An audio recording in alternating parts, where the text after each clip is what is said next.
the idea that balance and accuracy cannot exist hand in hand is offensive to me. Pessimism, think of a stormy sea and you're swimming on the surface trying to keep your head above water. Yeah. Well, you're not always going to be there. Sometimes a wave's going to come over and wash over you, and that's you dive into nihilism before you surface back up. That's me saying that I don't feel like people are equipped to handle the pain of the entire world. The Office is better than Parks and Rec, no challenge. Like, I'm not even willing to hear it. Like, no fucking, You're on, baby. No fucking challenge. The Office is better than Parks and Rec. It's nonsense. Thank you for joining us. Salt of the Streets Preshow, episode 60-6. Whoop, whoop. Out here. It's fucking Saturday. It's 10:21 in the morning. Thank you again for joining us. My name is Donovan. I'm Colin. And we are live on the Facebook on live streams. It's banging out here today. Thank you again for the one last time for joining us. We are, again, live on Facebook. You can find this later on our YouTube at Salt of the Streets. We have our other social medias, Salt of the Streets on Instagram, our personal Salt of the... God damn it, our personal social media. I'm at alpaca_Don on Instagram and Salt of the Street on Twitter. He's at Big Bird Offie on both those things. You can find all of this on saltofthestreets.com. We're going to revitalize that shit. It's about to be sick nasty. Sick nasty. So... I'm like playing with levels down here. Just you're don't good, mind bro. me. Do whatever you're doing. You're the engineer out here. I'm getting this fucking. I forgot when I was recording my little extra edition thing that I sent you earlier this week. Yeah, I plugged the mic in and I kept getting like background feed from your mic, so I turned yours all the way down and didn't realize it until just now. No, you're good. We're out here. So, so we're out here this week. We are going to talk. We're going to talk about a couple of things, right? It's going to be a broad show centered around a couple of things. So obviously, we're going to talk about the shootings that happened last week in El Paso and Dayton. We're going to talk probably a little bit about the garlic shooting, the Garlic Fest shooting, like wrapped into all of that. We're going to talk a lot about the political fallout coming behind that. So that's going to end up in a general kind of discussion about different tendencies and ideologies in America and how, just kind of how we're getting here. And I don't know that either of us have any solutions as to get out of it, but just kind of, we'll get into that later. So I think that a really great kind of window into that is a quote that we picked up from our friends at Pod Save America just while I was on my way here, which I feel portrays I'm not sure why this is happening, right? But it portrays the lack of interest in any type of objectivity in most areas in media, right? And so what was this quote that I called you about on the way here? Balance is favored over accuracy. So the problem I had with this, right, is that just the idea that balance is favored over accuracy puts forth the idea that to be balanced and accurate is like it's something that you can't do, which I think we're proving every week is false, right? I was asked 2 weeks ago by my wife and then earlier this week by Spencer, right? Spencer, he stands across from me now where he used to stand. So we find ourselves in conversations now, not anywhere near as good or as exhilarating as the ones that you and I got into. Oh, I appreciate that. But they are conversations. Because he doesn't, it's mostly me explaining shit, is like what. And that's not to shit on Spencer. It's just he's asking a question about something political. That he's like, I don't know about this. And I'm like, oh, well, let me tell you. So we're kind of well versed in most of it. Exactly. Yeah. So he asked me after we had this conversation said, is there anybody who's doing something like similar to what you guys are doing? And I sat there for a second because, like I said, Jordan asked me this like 2 weeks ago, right? She said, do you think there's anyone who's doing, there's people like Ben Shapiro and whatever, they're doing daily shows that are like trying to be whatever. But Ben Shapiro is very obviously conservative, Yes. And most of those shows that happen on a daily basis lean in some type of way, right?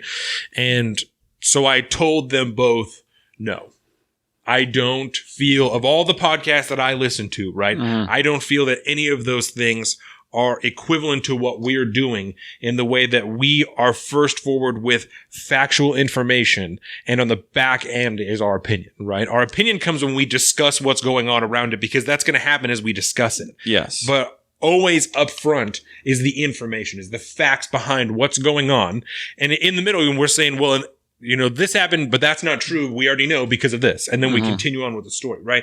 But that's not unobjective. That's something to help clarify something that may or may not be true, right? That people are saying, because President Trump lies all the time. So all the time when we're talking about things that he's saying, we'll say, he said this, but we know this isn't true because we talked about 2 weeks ago this, right? So, and I told Spencer, I think that bodes well for us if we can continue on with what we're doing, fucking stay strong and keep going. That bodes well for us. Because we are the only ones, like I said, as far as I know, that are facts first, opinion back, right? Like that's what we're doing, is whether we try to use those facts to formulate our opinions too. Right. We don't try to take an opinion based on just a static ideology, the traditional values of whatever ideology, and we could shift wherever the fucking facts lead us. Yeah. And we kind of generally do that most of the time. And yeah, I can't think out of all the podcasts that we listen to, I can't find another. I mean, the closest version in my mind, and it's just, and I think we talked about this before, it's just the general format is relatively similar to ours, and that's the Pod Save America guys, where it's just a few guys sitting down in a very conversational way, but format-wise, format-wise, not content-wise. Yeah, because, I mean, as we were just talking about, the idea, and I don't want to be extra, sensitive, whatever the fuck, but the idea that balance and accuracy cannot exist hand in hand is offensive to me as someone who is slowly becoming a member of the media, or at least political punditry, right? That's what we're doing here. It's more political commentary than actual journalism. We're not reporting on anything except if something happens while we're recording the show, Not yet, anyways. Right. So right now, I mean, we're political commentarians, and I said it's offensive to me, the idea that a journalist especially could not be balanced and accurate at the same time, because they were talking about the New York Times. Yeah. They were talking about the New York Times. They're way more focused on being balanced than being accurate. And this is all derived from the headline that the New York Times posted last week or earlier this week about the headline about the gun shooting and stuff in El Paso. Yes. And this is all, because the shooting took place over the weekend, and we're going to talk about that during the regular show, but there was some serious issues with the headline, the front page headline of the New York Times. And it started with Trump urges unity versus racism. And then everybody fucking blew up because it was based off the speech he gave and all this stuff. And then after pressure and stuff, they changed it to assailing hate, but not guns. And this is what that conversation stemmed off of. It got them talking about that balanced and accurate balance. And I feel having listened and watched his comments, Trump urges unity versus racism is a much more accurate headline for what happened there, right? Yeah.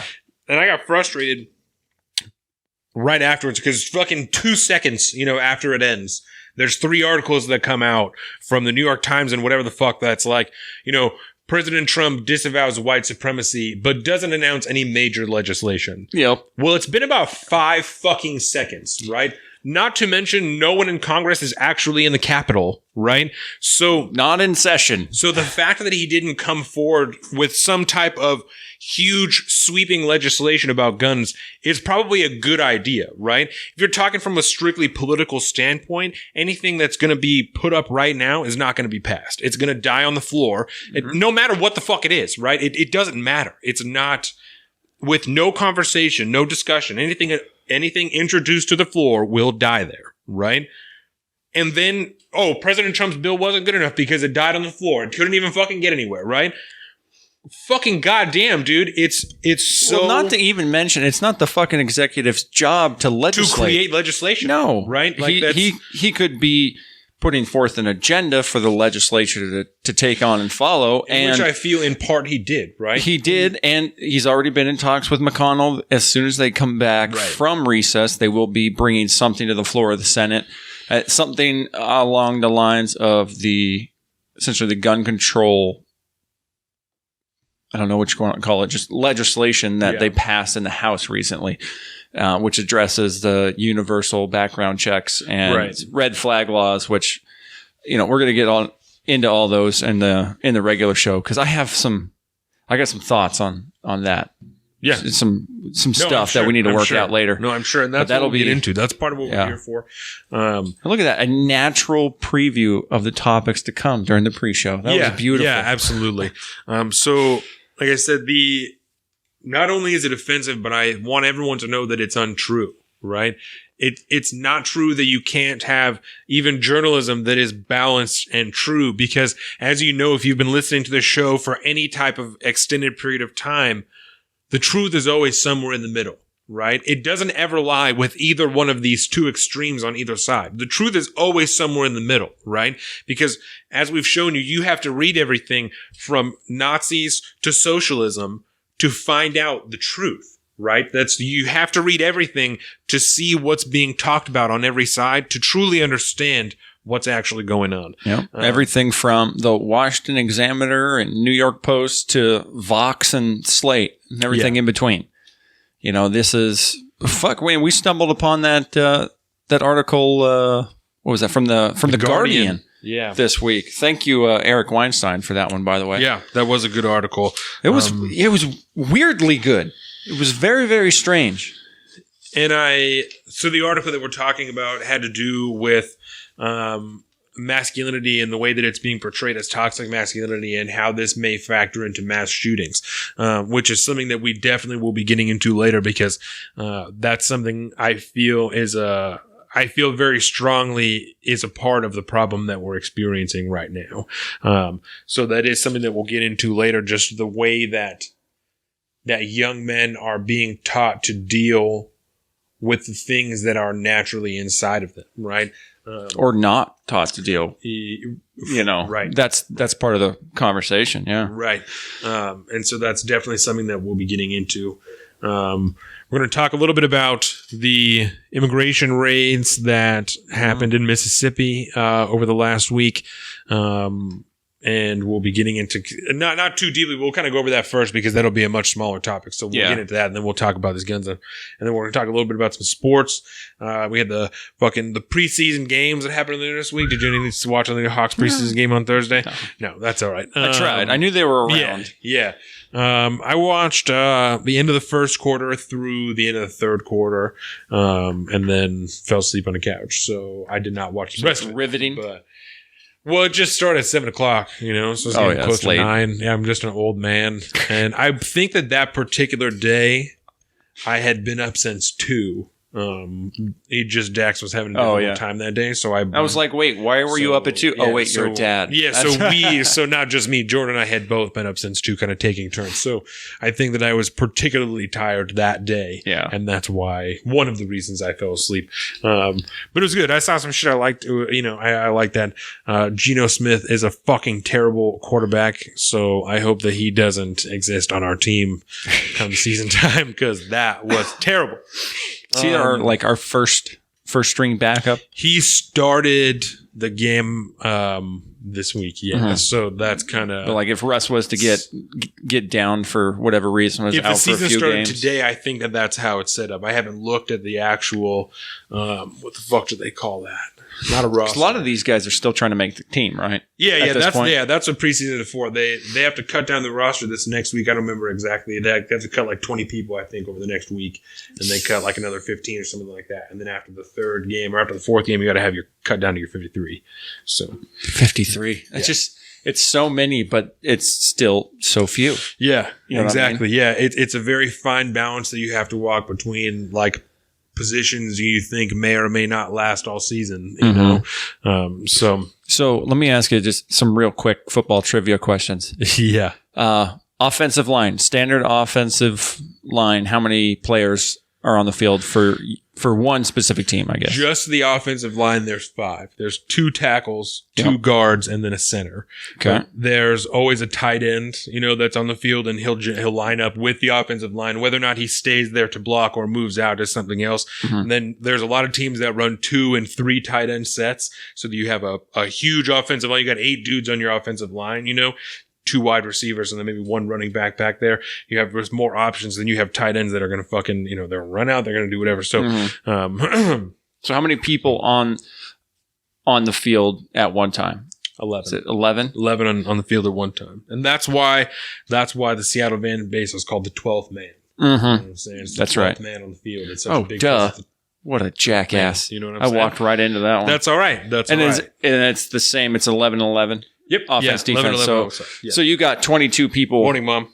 Plus special teams. And in special teams, there's some people that play in the offense and defense. Usually they kind of mix it up, right? Yeah, especially on like kick returns and shit like that. There's going to be some people that are like some linebackers and shit like that are going to play. Because so just running with those numbers, like, there's not a whole lot of wiggle room. Right. Because you're gonna want to have at least one person to back up every position. So you're at 44 right there, and then you're for wide receivers, you're gonna want to have like 6 probably on your team, because if you're gonna run some sets where you're gonna have just the 5 offensive linemen, you're gonna maybe run some fucking 3 wideouts. You know what I'm saying? So that's 5, 6, 7, 8 right there. 9 with the quarterback, maybe 4.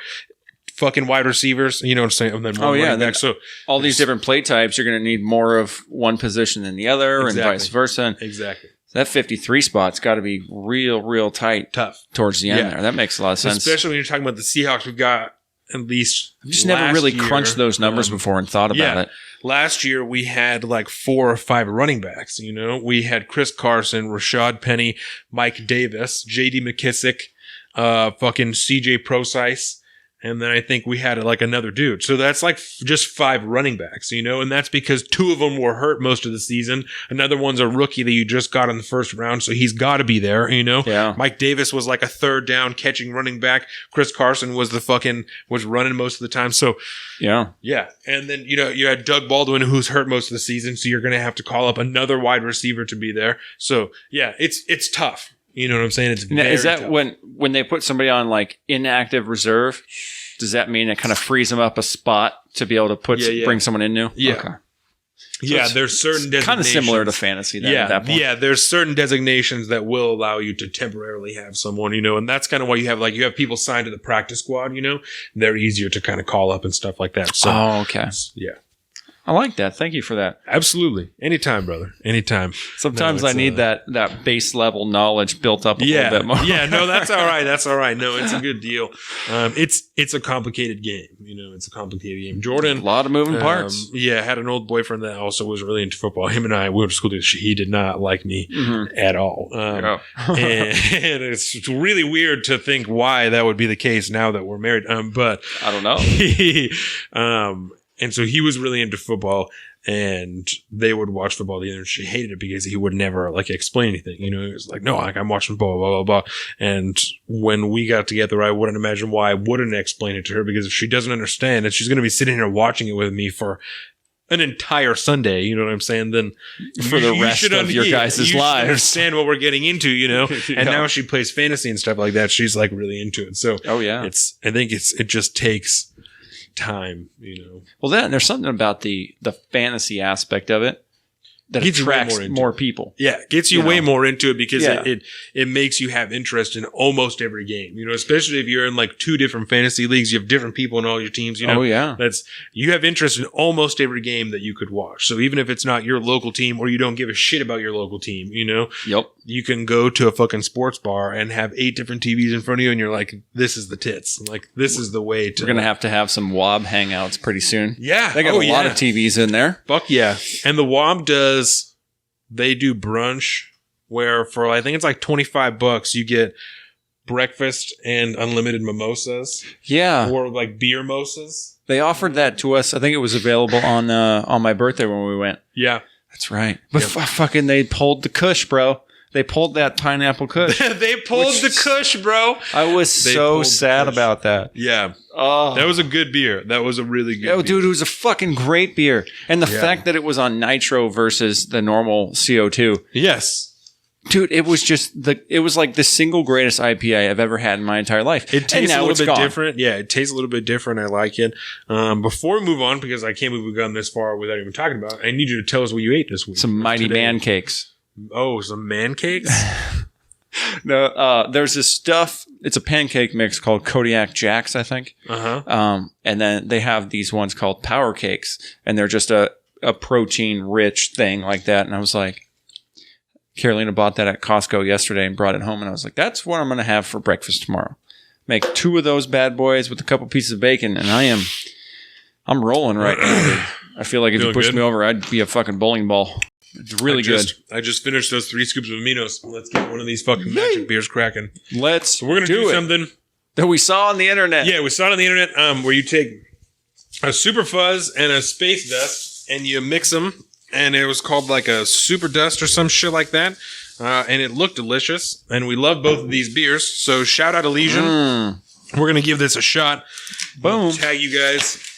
Elysian, Space Dust, and Fuzz. The Super Fuzz. Yeah. So Super Fuzz being a blood orange ale, pale ale, I think technically, and then Space Dust is just a good old fashioned fucking IPA. It's a strong old IPA, sitting at 8.2%. Hot dog. Yep. And so, do you want to crack that for me? Cracking. Thank you. And I'll pour us a happy in both of these. So while we're doing this, take a little. Because we want to do it and to take a little happy break. So while we're doing this, because it's been a. It's been a tough I'm week, spilling, right? You're spilling. Obviously it's been hard with all these shootings, those people that were killed. So we heard about something through my mom. Thank you, Mom. That we are going to share with you guys. And it was a challenge from a young man in El Paso. I don't remember his name. If you want to pull that up on your phone or something like that. Oh yeah, my phone. That's up there. We can link it in the show notes too. Yeah. Who asked everyone in his community and in the United States to do 22 acts of kindness for people in your community and people around you that you care about, in honor of the 22 people that lost their lives in the shooting in El Paso, which I thought was really nice, And I like seeing shit like that from children, especially because on the whole, right? Because some children are influenced especially by their parents, but on the whole, children don't come forward with things like this out of political bias or to trying to shift people in one particular direction. He's not coming out, do 22 nice things in honor of gun violence and gun legislation. And, we want guns out of our community. It's that he wants to do 22 nice things for people in his community to honor the people that can no longer do those things, right? And it's things like this, like I said, I appreciate because it's not a political spin. And it's because the innocence of youth. It's because children see the world in a way that you lose when you're jaded by the terrible things that are exposed to you by the media, Yeah. And I talked to Tyler about this earlier this week that we talked to Morgan and Jake about it too, that Dunbar's number is something that I feel very strongly about, right? And we talked about it before that Dunbar's number is a cheers to 22 good deeds. God damn. That's really good. Oh my God. That is so fucking good. That is stupid good. That is so fucking good. All right. Elysian Super Fuzz and Elysian Space Dust IPA. Oh my God, that's 50-50 mix. That's my favorure beer. That rivals the beer. Pineapple Kush. Jesus. If this shit was on Nitro, I'd be there. Wow. Oh my God. Lord. Okay, so what was I just... Sorry, mind is blown here. Wow. So we're talking... 22 media. Yep. Media. Bias. Dunbar's number. Okay, Dunbar's number. Which we've referenced multiple times. Numerous times, right? So but Dunbar's number. For me, this is the how many people you can keep in your mind and all this. Yeah, so Dunbar's number is like 150. And it is representative of the amount of people that you can have in your life and continue to hold a consistent relationship with before it takes away from the other relationships that you're building, right? And... it's not me saying that I think you should only know 150 people, right? That's me saying that I don't feel like people are equipped to handle the pain of the entire world. No. Right? And that's not to say that you should ignore the things that are happening in the world. You should absolutely be able to read and know about those things, right? But to have daily exposure through social media, I don't feel is healthy. If that's what your life goal is, if that's what you're doing, right? If your thing is ending child hunger in Africa or like dealing with civil war and shit in the Congo, like if that's what your deal is, then obviously that's what you should be focused on every day, And again, I'm not saying it's something you should ignore, but I don't feel the human brain is equipped to handle all of that at one time. Hey, show pup, the tale of doom. Hi, buddy. And Well, I think that's a really important point you're making now. Chloe, come here. Yeah. Come here. Come on, girlfriend. Where I think that leads to a lot of anxiety, a lot of depression that we are seeing on the rise, and especially young people that are so adept in social media and things they're seeing every day. That I don't think you're made for things like that. No, no, you're not. I mean, some people I think are built to handle it, and it's people that find this stuff interesting, right, like me and you. We can be immersed in it basically 24/7 because we basically are, and we're fine. We find this stuff interesting, but I don't think the vast majority of people are mentally capable of handling all this toxic crap. Right. And then have it be forced on pretty much everybody through social media for one, and then if you listen to any of the mainstream media networks, you know what I mean? And everything from Fox News to, MSNBC and ABC, whatever, all those things. Like, you can't turn on one of those channels for the most part unless they're running some crappy sitcom or cop drama without getting a never-ending dose of the political garbage that's going on. Yeah. And most people don't want that, for one. And you just can't really escape it anymore. That's not good for you can escape it. You have to kind of close yourself off from a lot of things. And I think that speaks volumes to where we're at in our society today. Whether you want to look at it on a mental health point or, whatever angle you choose to view it as, it's a serious problem. I think it's a deeply societal problem.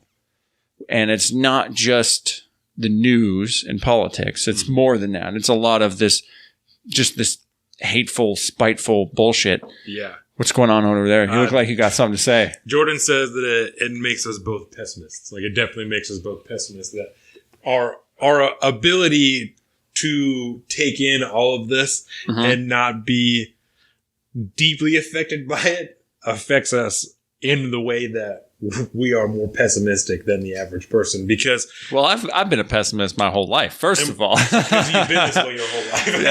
Yeah, and I think that speaks to both of us. Well, I see, and that I don't. Carolina would probably 100% agree with you, Jordan. Yeah. Pessimistic without being nihilistic, right? Yes. And the difference, because there is a difference. Yeah, the difference, pessimistic is seeing more of a negative outcome. You just that the negative outcome is more likely than a positive one. But to be a nihilist is to believe that there's no hope in anything that you're doing at all. Nothing matters. It doesn't change anything. And that's a lot of these people who commit these mass shooting are nihilists. They come from a place where none of this matters anyway, so I'm just going to take as many people with me as I can, deeply ensconced in nihilism and just lost in a sea of despair. And there's, without looking hard, it can be very difficult to find a direction or a path that doesn't lead to more despair. Yeah. On pretty much an endless level, endless levels of society. Yeah. Whether it's your work, your home life, your entertainment, or pretty much anything. I mean, it's becoming a more and more difficult job to not be surrounded by despair every day. Yeah. And to not be engrossed and encompassed within that despair. Right.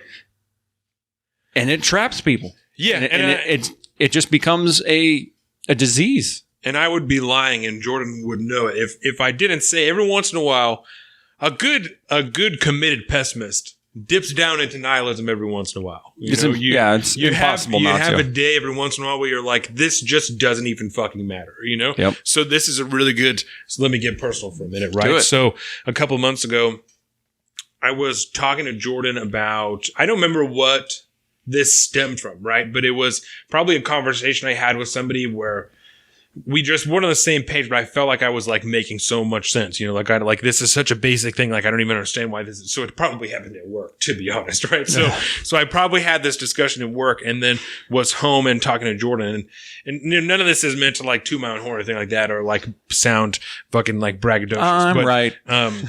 It's not even that. But when I just was talking to Jordan and we're talking about just kind of what you and I are talking about, the ability to identify these things and like see the wrong in it, see the injustice, you know what I'm saying, and see that shit. And I was telling her, I said, this doesn't feel worth it. You know, this doesn't always feel worth it. You know, that like to know that this is the, what I call the X factor, the whatever, right? This thing that people have that make it far. You know, especially people in politics and things like that. Do you see something that bothers you to your core that you use as fuel to move your life to change that thing, right? And that's our thing is injustice in the way of misinformation, of people not really knowing what's going on, of lies and and not truths, right? So not just fucking stupid, but fucking doublespeak.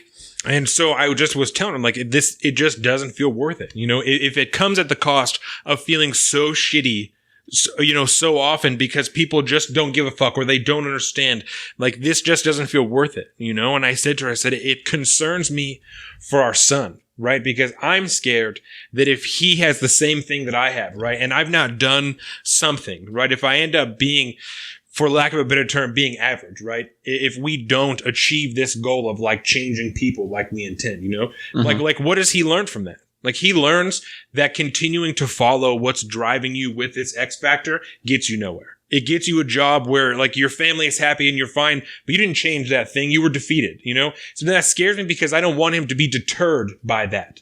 You know, I don't want him to be deterred to follow that X factor if I don't do something. You know, like I don't want to be an astronaut, but like I feel like I have to do something great for him to know that it's worth it, you know? And like I don't want that to sound shitty. That's like, I'm meant for something fucking great. You know, like that's not what I'm trying to get at. But yeah, no, just for sake of my own kid, you know, if he feels the same way that I do, going through the school, seeing shit that doesn't make sense, you're speaking out, other people don't give a fuck. You know, they're like, oh, it isn't, I'm just going to move on. It doesn't, you know, whatever. Like the plane thing, right? When we flew and we had that terrible experience and I was telling people work about it, I'm like, oh, well, you got to fly. You know, it just doesn't matter. Like that's how flying is. Like, oh, isn't it shitty? And I'm like, I don't understand why you're okay with being subjected to that. Like, why are more people not at a point where you're like, no, fuck that. I'm a person and I'm not going to be treated like shit just because you're a company that puts me in the air, you know, on a small scale. Like, I feel in a way that if more people were upset about it and spoke openly and wrote fucking letters like I did, that shit wouldn't happen anymore because they would know that people aren't going to accept it. But so many people are like, oh, that's just what you got to deal with, you know, that it's like, well, I'm just not going to fly because I'm not going to be subjected to that, you know? And it's like, but what does that gain me? You know, it takes me twice as long to get somewhere now because I'm not going to fly because I'm like, that's not right. You know, I'm or not you're going to just take part stuck. of it. You know what I'm saying? You can't, sometimes there's no other choice but to fly. You know, and I would hate for him to grow up and feel the same way and be like, well, what did it get my dad? You know, he fucking drives everywhere because he doesn't want to fucking fly because he bitches about he treated like shit by the airline. He fucking spends half of his time reading news because he doesn't trust anything that one particular source says, you know? He fucking goes off on people every 6 months because he's so frustrated that no one listens to what's going on around them. It's like, he's just an angry old man. Like, why would I want to continue on with this? You know, like, and in a way, I think that's good because I think it drives me even harder and drives us even harder to make this work, you know, to make this a thing that I'm fucking scared. I'm scared for this to not work because of the repercussions it could have on the people in my life, you know, on my son in particular, you know, that like, I want him to know that this does something. You know, this feeling that you're having, you're carrying with you, it's going to fucking take you somewhere, dog. You just have to do it. You know, you just have to keep fucking pushing. And it will get there, you know? Yeah. Does that make sense? I know that was real heavy. I know that was. It is, and I understand it. And it's not that I don't disagree with you. It's not that I disagree with you in principle. It's just, I think that there's more to it than just that. I mean, just because you're doing something, anything that's worth doing is not easy, right? Right. And you're not going to succeed every time. Right. And even if this doesn't work out, you know, it's your job at that point, especially as the father and as the paternal figure, you need to make your son understand that it's not necessarily whether you win or lose. It's how hard you fight. And if you truly believe in the principles that you're fighting for, It's not whether or not David was able to beat Goliath. It's the fact that David met Goliath on the battlefield. Yeah. You know what I mean? And as long as it's framed in an honest, objective, on an honest and objective level like that, you can say, we fought this fight. We didn't win. Maybe we changed a couple people's minds. Maybe we got a few people doing this. Yeah. If me and you can each get one person to shift from thinking narratively to thinking objectively. Yeah. That's one better off individual in the future, hopefully. Yeah. And that I think is what's important, because it's not so much whether we win or lose at the end. It's whether or not we were, I don't know how to put it, whether we fought justly, whether we did, we did the best we could and went forward, and whether or not it worked or not is kind of unsubstantial at the end, I think.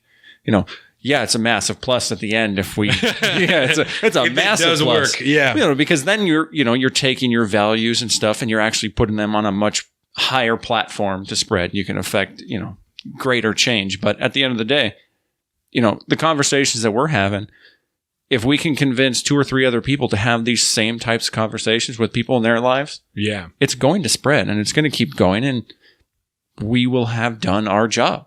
Yeah. In some fashion. We were there at the beginning. God damn it, I love you. Cheers, mate. This is exactly why you're here, man. So your analogy, or when you were talking about nihilism and pessimism, right? Yeah. Pessimism, think of a stormy sea and you're swimming on the surface trying to keep your head above water. Yeah. Well, you're not always going to be there. Sometimes a wave's going to come over and wash over you. And that's, you dive into nihilism before you surface back up. Yeah. And that's the way, when you were describing that to me, that's the way I envision it. And I dipped into the realms of nihilism myself the other day. Caroline and I had a very great conversation at the sushi place on her birthday the other day. Happy birthday, sweetheart. And I essentially had the same conversation about, what if none of this really matters? And even if it does matter, what part of my problem, maybe we should save this for the regular show. I didn't notice we're rolling up to almost 40 minutes. We just jumped right into that. Yeah. We'll pick up on nihilism and stuff in the regular show, because I think that's a really good, gotcha. Be a good place to start. Cliffhanger. Gotcha. Yeah, that's what you call sorry, gonna have to wait till Monday. Well, so with that being said, since that's what we're gonna do, gotcha again. I want to thank everyone one last time for joining us. I think this was a fucking great pre-show. Oh yeah. I want to thank Isaiah again for being here last week. That was a fucking great show. So great. I want to thank Upper Left for that fantastic fucking theme song that they write for us every time. That if you listen to either the podcast or the pre-show afterwards, then you hear it every time. It's fucking amazing. We're going to have those boys back in here soon. So again, thank you for watching us on our Facebook at Salt of the Streets. You can watch these later on our YouTube at Salt of the Streets. We have our Instagram at Salt of the Streets. We have our personal social medias. I am at Salt of the Street on Twitter and at alpaca_Don on Instagram. He's at Big Bird Offie on both of those things. Find all this on saltofthestreets.com. Peace the fuck out. Keep going. 22 acts of kindness. Thank you.